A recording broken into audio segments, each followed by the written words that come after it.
free my mind, open my heart with the whispers of truth, to live a conscious life, to live a conscious life on the growing edge, on the growing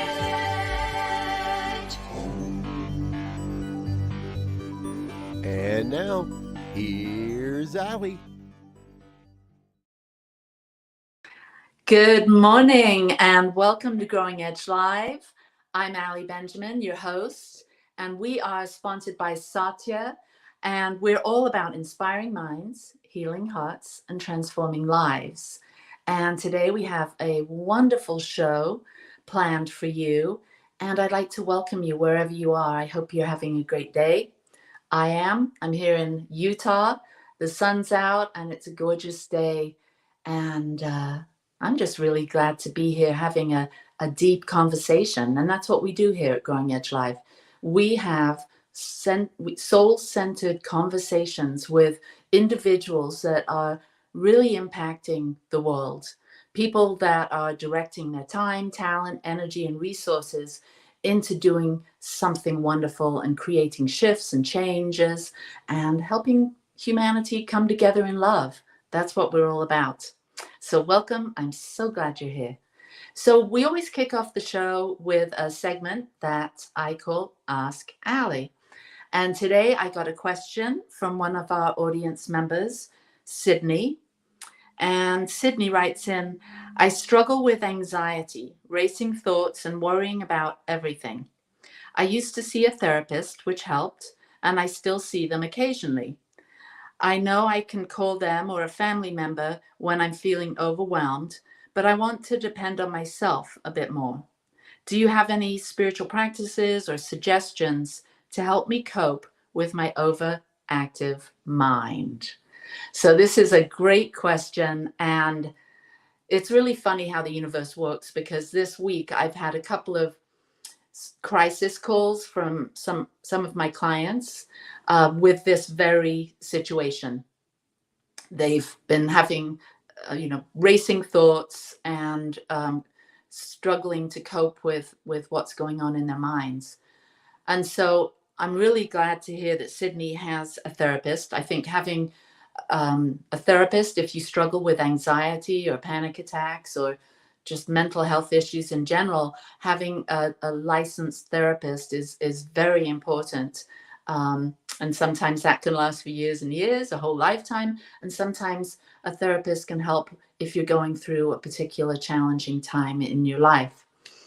I know this personally, having lost loved ones and really feeling that my circle of support, my congregation, my practitioner, my minister friends, I didn't feel it was appropriate to sort of burden them. So having a therapist, someone to talk to that you can just let your hair down with and really dig into all of the troubling thoughts, the emotions that accompany them, and some of the behaviors and habits that we can fall into when we're experiencing loss or a traumatic experience, and PTSD. All of those things really, really do require professional help with a therapist or however you're guided. But there comes a time, we can't be on the phone with the therapist all the time. And we can't always talk to our family, because our family could be a place of being triggered also. And so it's good to have friends that we can outreach to, prayer partners. I know that's a beautiful way to support one another, is having a scheduled regular prayer partner session time. That's been really helpful for me and productive in sourcing new ideas and coping strategies. But then you're always, at the end of the day, left with yourself. And so having some things that you can lean on to help you in those times when you're just by yourself and you need to, maybe you need to connect more fully to the now moment. Maybe you just need to get out of the home and do something different. Whatever it might be, there are lots of different strategies. And I like to to create a list of things that I can do when I'm not in a place of connecting with someone else. When I am in that place of struggle, when I'm in those spiraling thoughts, I have a little list that I go to, because at the time my mind can't sort of access what to do other than breathe. I always remember, okay, just take a breath. So I pull out my little list and I read it, what's on that list. And so I want to share with you some things that are on my list when I find myself dealing with anxiety or stress. And so first of all, if it's really bad, I do some havening. And this is something that I learned several years ago. And you can look it up online, havening. And there's some physical movements that you can do to sort of soothe yourself. And so this is one of them. You gently put your arms across your chest and give yourself a little hug, and then pull down on each side. And this has a great calming, centering effect. And you can read the science behind it. There's all kinds of biochemical reactions that happen within the body that can help soothe that spinning mind. So this is one movement. Also rubbing the face, that can be very calming and centering.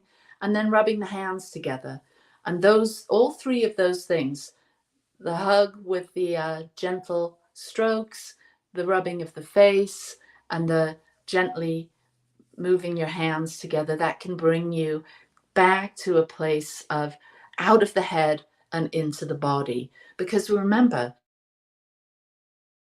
we're the body, we're the mind, and then we're that ineffable spiritual spark, our soul, our spirit. And so we have to kind of remember that when we're in this place of overactive thinking, that there's more to us than our thoughts, that we're also a body.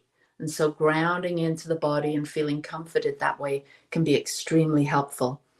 Also, there are other techniques. You can look them up, EFT, emotional freedom technique, tapping, and that can be very soothing. And I had a client call this week that was in severe distress. And so what I did with them is help them by inviting them to lay down on the floor and just take a few deep breaths, get as comfortable as you can, and do some mindfulness-based stress reduction body scan. And so in the body scan, you bring your awareness to each and every part of your body, one part of your body at a time, starting with the toes, and you simply bring your awareness into your toes, your right foot and your left. And then you move the awareness into your foot, your heel, your ankle, whatever, part of the body you can think about that you can bring and draw your attention to. And what that does, it starts to calm down the mind and give the mind something to focus on and bring a sense of somatic relief, a great sense of mental relief as you enter into that place of the now moment. So those are some of the things that I do and that I support my clients in when they're feeling anxiety or worrying thoughts, to bring it back to the simple practices of being in the body, of calming yourself down and being in tune with those three aspects, the body, the mind, and the soul, because that's what we are. We're three, we're triune in nature. So I hope that's helped. I know it helped my clients this week, and I know it can help you. If you're spinning, if you're having anxious thoughts and you don't feel like it's to the point that you want to call your therapist or you want to call a friend, you can take care of some of your own, you can take responsibility for your own well-being, your own peace of mind, because we have more power than we think, and it's all right there within us. We know this, right? So thank you, Sydney. I hope this has helped. And if you have a question, if you have something that you think you'd like to address here on Ask Ali, go ahead and send in a question. You can put it in the chat here, or you can send it to me at thesatyacenter@gmail.com, or there we go, growingedgelive@gmail.com. That works even better. So thanks, Sydney. All right, so now we're moving on. I am over the moon thrilled with my guest today. I was so happy, kind of jumping up and down with joy when I invited him to be my guest and he said yes. Jerry Troyer, Reverend Dr. Jerry Troyer.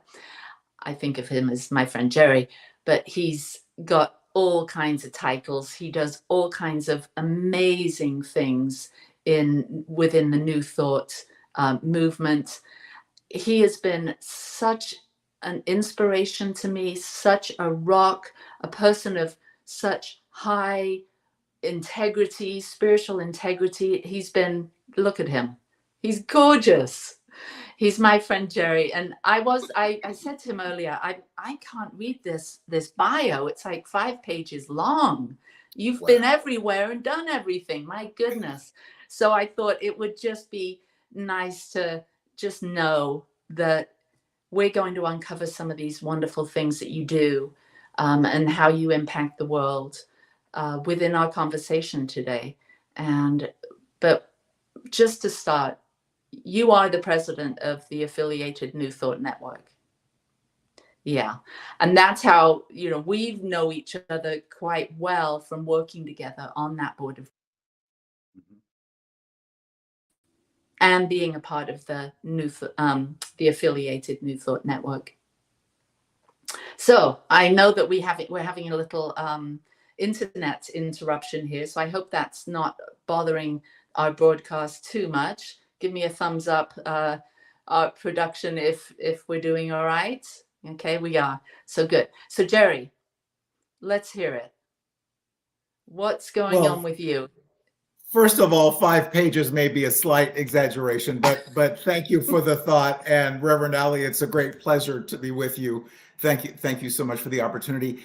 May I just add something really quickly to the discussion you had just a few minutes ago about trying to center ourselves, about trying to ground ourselves. So what I know is chances are our anxiety, our fear, our grief, all of that, our worry is about something that either happened 20 minutes ago or our fear about what's going to happen. And what I try to do is pull myself back in and remind myself, but in this moment, all is well. In this moment, all is well. And what is life but a series of this moments? That's this perfect. All is well. Yeah. Thank you. And I'm noticing there's a question over here from Shay. Why would it be inappropriate and a burden to take troubles to our spiritual community? I would hope my community would rally around me when I'm in distress. Absolutely. It is so true. And Jerry, you and I both as ministers and leaders within our centers, you with the Center there in La Mesa, San Diego, and me here at the Satya Center in Ogden, Utah, we definitely know what it's like to have a community rally around us in times of stress and struggle. So I hope that I didn't give the impression that wouldn't be a good place to go, because it is. But sometimes when you're dealing with ongoing stress, like the loss of a loved one, or some physical challenges that, a chronic condition that you can't just keep going to those people to talk about it. You've got a lot in there that maybe requires a bit more, such as therapy or a support group or some practices, like I mentioned in that segment, that we can do for ourselves when we don't want to always go back to our community, with our heaviness. So, Shay, thanks for pointing that out, and welcome to everyone that is watching. That's posting. That's really fun to be able to interact like this. So, Jerry, we're going to get into a little bit more about you, and most of my guests are spiritual, I'd say. I know everything's spiritual, but you've been on a spiritual path for some time. How did it all start for you? Like, when was your first kind of inkling that you wanted to explore more than, what's going on in your house or down the street or at work? Like, when did you start your path? Well, let's see. So I was raised Missouri Synod Lutheran, and for people who are familiar with the Lutheran Church, there are different synods or organizations or groups within the Lutheran religion, and based on their beliefs, their view of God, and so forth. And so many people say the Missouri Synod is Catholic without the fun. So we had all the grief, all the pain, all the woe, but without the incense and the high church investments and all the rest of that. And so I grew up with being reminded constantly of original sin, constantly being reminded that God hated me and I was going to go to the lower rungs of hell because I was gay. All those other things that, that so many of us carry with us for one reason or another. And so schlepped that with me through high school, through college, through a wedding, to a marriage for 3 years to a woman that just so didn't work on so many levels. And then divorced, was single for a while, met my late husband, and met friends through him that we would hang out with. And our friends, 2 women, went to a religious science church in San Diego. And we noticed that while our lives didn't work, the money doesn't work, the relationship doesn't work, the trying to find a parking place doesn't work, their lives worked. And so they kept saying, well, you should come to church with us. And we kept saying, yeah, we'll have to do that. And so finally, the still small voice gets a little not quite so still and a little stronger. We went and basically never left. Literally never left. So my late husband was also Jerry. I know, right, Garrett? This is many of our stories. So went through the first year, went through second year. My husband became a practitioner. I did too, and then went on and went through my ministerial studies. And in 2007, when the founding minister was moving on to do other things, I took over as senior minister for that congregation and was there for about 8 years. And in the study and in the writing Sunday talks, which I just absolutely love and adore. And it is such a wonderful experience because then I tell my people or whoever I'm talking with often, it's so nice of you to be there listening to me because I'm really talking to myself. And Reverend Ali, I bet you would agree with me that we get the most amazing insights when we're writing and when we're researching and all the rest of that. So here we are. It's been 30 years, which is just a really frightening thought, but 30 years in this teaching, and staff minister at Home Center for Spiritual Living in the San Diego area, as you mentioned, president of the affiliated New Thought Network, Anson, and the quick commercial. Anson is a membership organization of New Thought, religious science, unity, and divine science centers and churches and organizations and individuals. So just a great organization. And I've been involved since the beginning because my minister was one of the people that created the organization. And then I worked as administrator for about 4 years and then went on the board and have been president for the last 4, I think. Wow. So I know, right? Just absolutely amazing. As you're sharing all of that, which I love hearing about all of the whole journey. And I wanted to jump in and, talk about Jerry, your husband, and I wanted to jump in, especially when you said I've been there since the beginning. It just occurred to me, if you've been there since the the beginning, meaning with the affiliated New Thought Network and Emerson, I might add. Mhm. I have been too, because you and we have a lineage that we share in common. Because my teacher, Reverend Jean Sweet, was Reverend Marilyn Hall's student as well. And Right. so by that connection with Dr. Marilyn, we're like step brother and sister almost. Yes. So Right. I go back to the beginning too. So I'm right there with you. And I think it's what's really special about our journey together is that we've also both been the president of the affiliated New Thought Network. Yes. And I think that's where I really fell in love with you, was while we were working together almost daily during a particular time of transition and change within Anton. You and I were working daily, having conversations, and really were there for each other during some extremely challenging times too, as unfortunately you lost Jerry, your husband, and I lost my son Adam during that time where we were together in conversations on Zoom and on the phone, working behind the scenes with the affiliated New Thought Network. We were really there for one another. And I just have to, pause back and remember what a giant support you were to me during that time, and how important being a part of a community is when you're going through such extreme distress. So thank you, Jerry. Oh, and right back at you. Thank you as well, Ali. Made all the difference in the world. Yes. Yeah.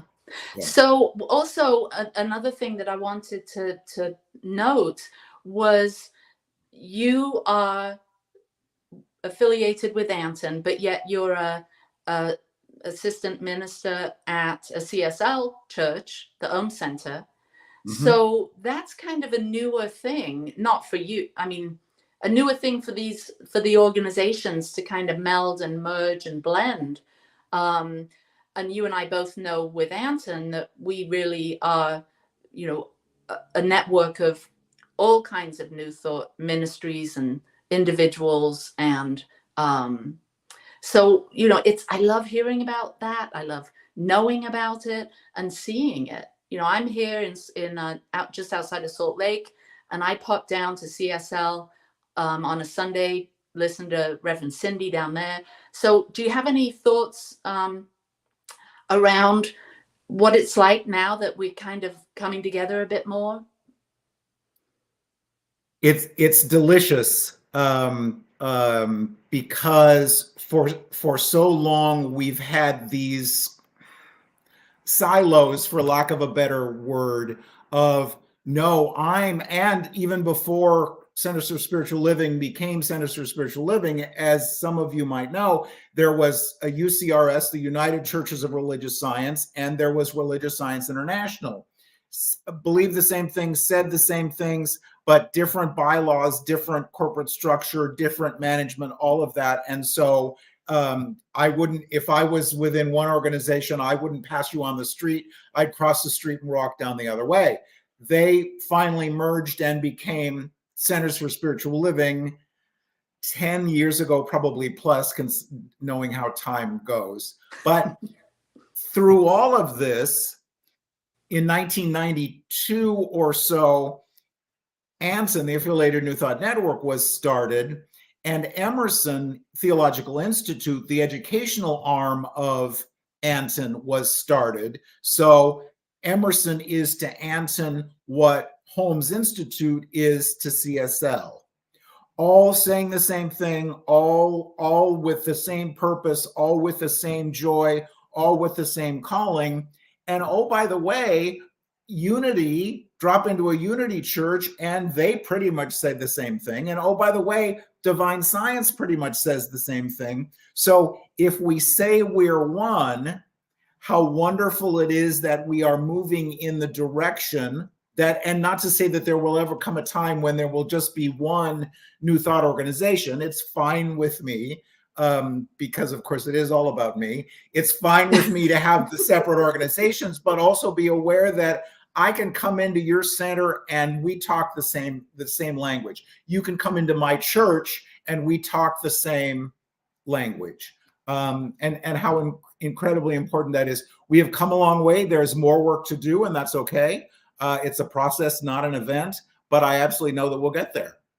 Yes. Absolutely. Yeah. And I think many of us have been working together behind the scenes to allow this to be possible. And I know that through visioning, through dialogue, through conversation, through practicing the principles, that it's all unfolding in such a beautiful way. And so thanks for being a part of that, being a leader in making this happen. I know you were just at the INTA, right? Yes. Was there discussion about that, this all coming together there? Was that touched on at all?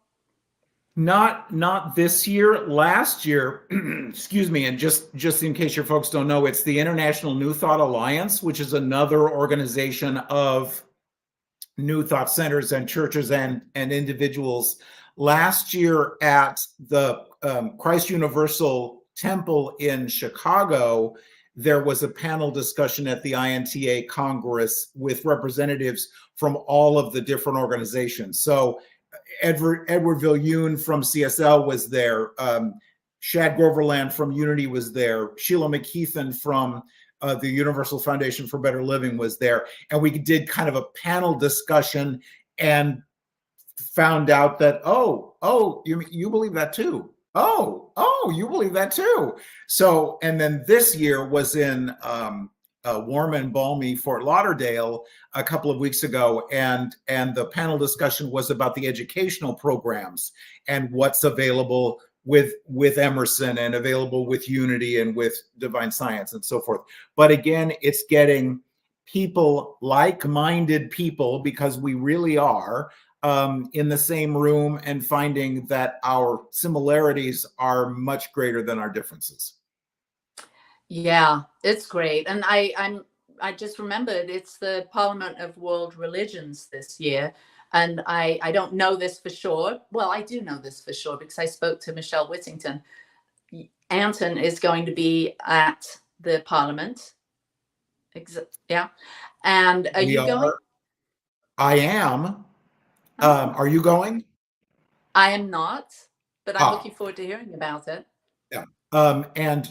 So this is going to be a pretty amazing experience. And I believe the Parliament happens every 4 years. I think it's every 4 years. But New Thought is going to be the second largest contingency of religious and spiritual organizations. So we will have a huge representation. So that's the third week of August. So very soon in Chicago. So that will definitely be an amazing experience as well. Wonderful. Yeah, I've only gone once, and it was just a pop in, and it was here in Salt Lake City. Went up to the New Thought area, Agape, the local CSL, and it wasn't such a big contingent at that point. So it's great to hear that it's, with a lot of religions seem to be getting smaller, New Thought teachings seem to be expanding, becoming everyday kind of the way people think. It aligns with what we've been teaching and what we've known about for decades. Mm-hmm. Right. Yeah. Yes. All right. So we're going to take a little break.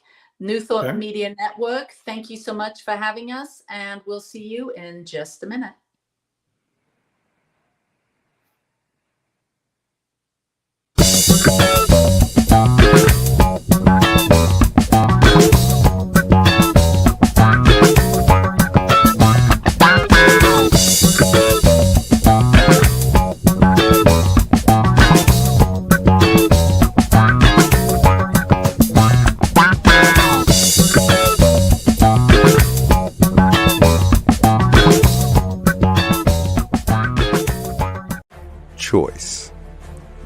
creative superpower.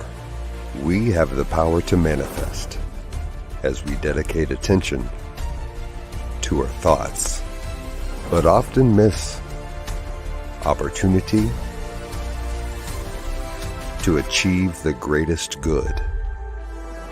Your superpower is waiting to be unleashed to unlock a fuller, more rewarding world for all. Join us every Thursday at noon Mountain Time for Choice, your creative superpower with Zoe DeMuro.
Free my mind, open my heart with the whispers of truth. To live a conscious life, to live a conscious life on the growing edge. On the growing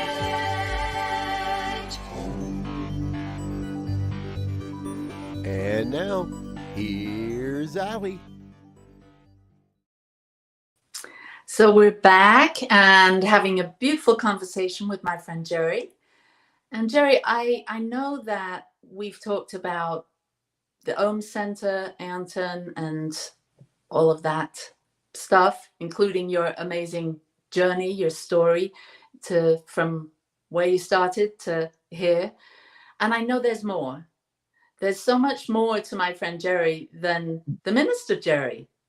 There's this other thing that you do that touches my heart, and I'm only imagining touches so many more people. And I see your involvement in the greater community where you live as being a real high priority and a focus for you.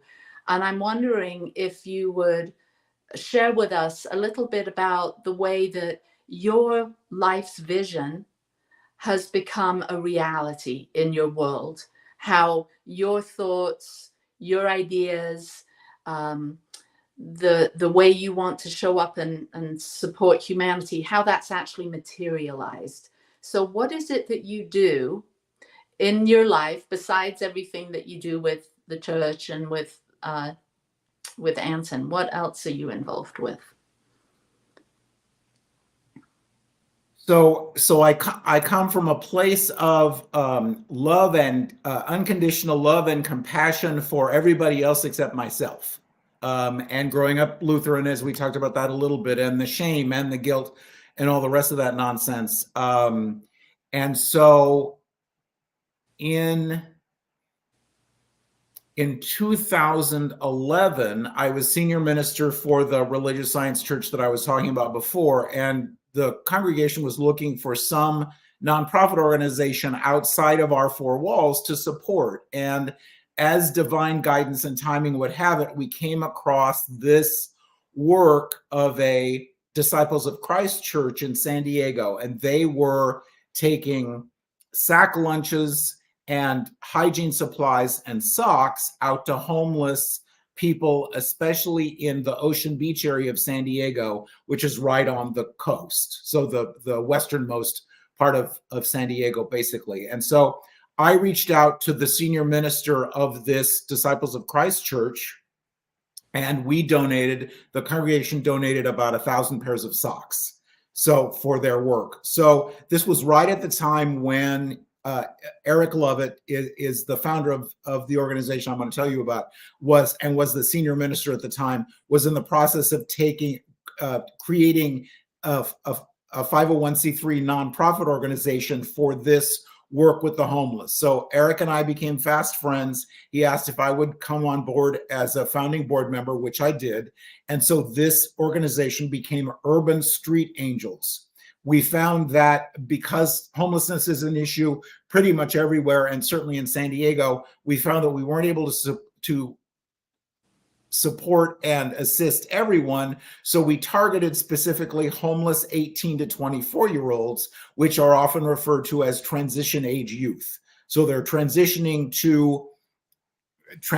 from adolescence to adulthood, but for many of them, they don't have both feet in either camp because they're still transitioning based on things that they've been through, and especially if they've become homeless. So worked with this organization, we had 3 youth couch surfing at Eric's apartment, found we needed a bigger house. So we rented a bigger house. Then we rented a bigger house. And then we conducted a shelter a Tuesday night through Wednesday morning for youth of this age group to drop in and have a place to sleep and take a shower and get something to eat. And so now, thank you. And so now, 11 years later, there are about 140 young people in this age group that did not sleep on the streets last night because of one of Urban Street Angels' programs. Wow. So, as of this day and time, I'm director of relationship development, which means I work with donors, mentors, and volunteers, and I also get to work with the youth, some of the youth directly, which is just the most amazing experience for me because I get to offer that unconditional love that I talked about before, that I was always shown, but I didn't show myself. And also get to be a minister, although they don't recognize it, but we're having a conversation about how lousy their day was, or how their roommate is making them crazy, or how angry they are with their parents, or just whatever, and the opportunity to talk with them about maybe being able to reframe that conversation into one that feels a little better. So this is where I spend a lot of my time. It's absolutely amazing. And what I love about this organization, we are, even as we speak, adding an apartment building with 18 beds. So youth are in one of our shelter programs for between 4 and 9 months. And now 18 of our youth will graduate from a shelter program and get to go into their very own first apartment. Wow. So this is new as of a couple of weeks ago. And so I'm going this afternoon to wait for FedEx to deliver some furniture to work on getting the units furnished. So these are young people who have aged out of foster care and had no place to go, or were sexually or physically or emotionally or verbally abused at home and couldn't stay home, or came out as gay or lesbian or trans and were thrown out of their house, or just whatever the case might be, but somehow, some way they wound up on the street. And as you probably figured out, this is in the top 2 of the greatest passions of my life. It's just an amazing program. Wow. Well, I've sort of been on the sidelines observing you in this evolution throughout the years, and to hear of this new project within the organization is just phenomenal. Well done. I know you've put so much time and energy into this, and bringing your consciousness, your love, your unconditional love, your stick-to-itiveness, your care into the organization, and into the lives of these young people is so inspiring, so amazing, Jerry. Well Thank you. done. Well Thank you. done. Yeah, and as you're saying this, urban street angels, I'm thinking this is how we're getting new thought principles and teachings onto the streets real time, because these conversations that you're having with them, I mean, you can't take new thought principles away from Jerry. I mean, Jerry and new thought principles just kind of move along as one big person, right?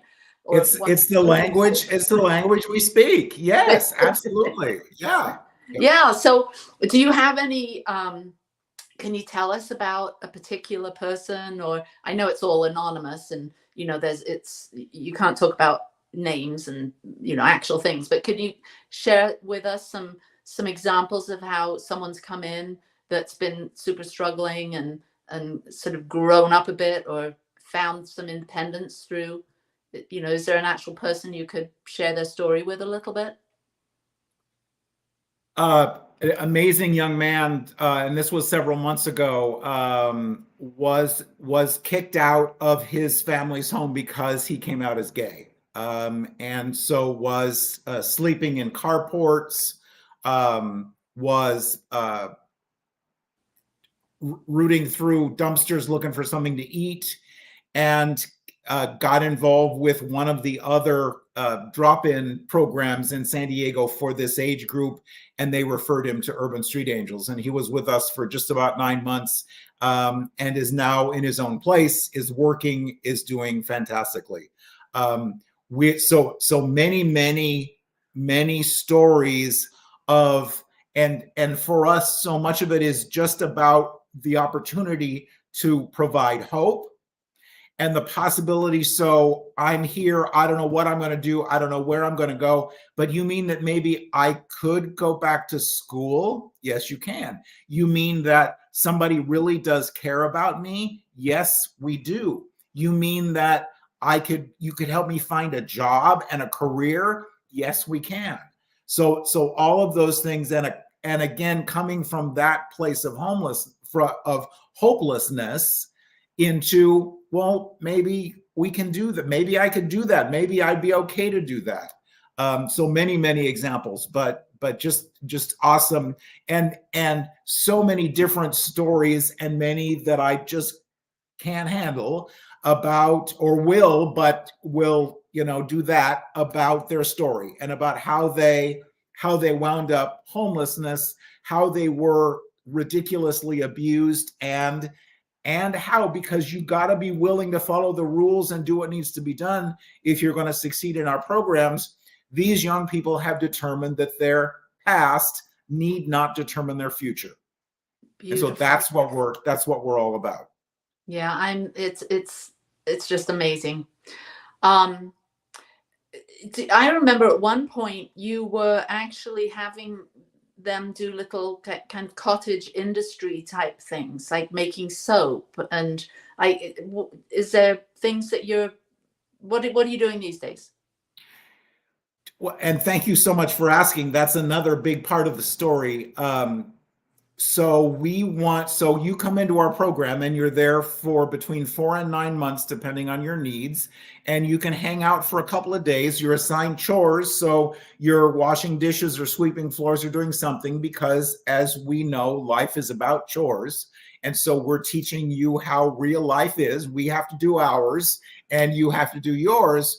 But once you're with us for a couple of days, you need to be looking for a job, or looking to get enrolled in school, or doing something to move you to the next chapter in your lives. And so over time, we have created 8 West, the number 8 West, which is our high-end bar soap business. So, and we sell that on our website, and the youth can be in that, learn how to make soap, so you somehow mix it up, you put it in the mold, it cools, you cut it, you package it. So learning about making soap.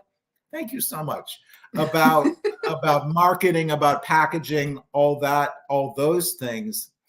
And then so our main facility houses 70 of our youth in downtown San Diego. It was owned by Father Joe's, which is another amazing organization in San Diego that works with homeless, and was vacant for some time. And so we found it and leased it, and are now have every square inch of that building in downtown San Diego. Right next to it was a cafe that Father Joe's ran for several years that was sitting vacant as well. And so over time, getting past COVID, getting past some challenges, the coffee house and bistro is now called Timmy's Place. It is open right next door to our shelter program in downtown San Diego. Timmy's Place makes pizza, salads, desserts, coffees, and employs many of the youth in our program. So their commute has to do with getting ready, down the elevator, out the front door, around the corner, and into Timmy's Place. We are just so incredibly excited about that. And what I know is when we state our intention, when we say yes and we say, and so it is, something happens. And that's been, of course, that's been the experience through this whole process for 11 years with Urban Street Angels. And when we found the building and moved the youth in, we looked at this abandoned bistro and said, there's got to be a way to make this happen. And how this happened was by the Rolf and Mary Benershka Legacy Foundation. Rolf Benershka was an amazing place kicker for the San Diego Chargers football team for years and years. And Timmy is their son. Timmy experienced mental health challenges and homelessness and drug challenges, substance abuse challenges for several years. And so their legacy fund has helped fund this coffee house. And so it is named Timmy's Place. Wow. Oh my God. I mean, so much. So And the much. collaborations within the community. So The beautiful. collaborations with the community are just so amazing. And again, when you state your intention, when you say, this is what I want, and so it is, then the universe has to bring you whatever you have affirmed. And that's just time after time after time. It has been the example of how this teaching always works for us. Oh my God. And so it is. And so it is. Yes. So Yeah. you can see, we as listening to you here can see that you are impacting those youth in so many ways. I mean, the big dramatic ways of channeling money and resources and creating and making and organizing this incredible Urban Street Angels and all of these businesses and things that have developed, because of it. You're a walking Earth Angel, and I can only imagine the impact you have on the individual young people that you encounter. Is there any kind of spiritual, I'm kind of trying to move into inviting you to share a spiritual practice, but I'm wondering, do any of these kids meditate, or have you been able to introduce them to any spiritual practice? It's difficult for us because even though we're called Urban Street Angels, we are not part of a religious or spiritual organization, and cannot be, because we are government. Much of our funding comes from government agencies. So I'm not able to, we couldn't do a Bible study, but I can do a class on the 4 agreements. Which is something that we're looking at doing later in the year. And of course, I can share my New Thought principles in my conversations with the youth as we're interacting. So it's not blatant, it's not obvious, but it's another way of looking at things. And of course, that's how so many of us got into this teaching in the first place, is just another way of looking at things. Yeah. Yes. So what would you like to leave with our audience today as far as a spiritual practice? You've been on the path for so long. What's your go-to? So let me just, before we run out of time, let me just say that the growing edge to me and I spoke about this 2 weeks ago at INTA, is meeting our, and we had questions about this earlier as well, I think, meeting our dear ones where they are. So often people come to us, or we come to our centers or our churches, we're grieving, we're in loss, we're in fear, we're in anxiety. And do we meet people in this position, or even ourselves, with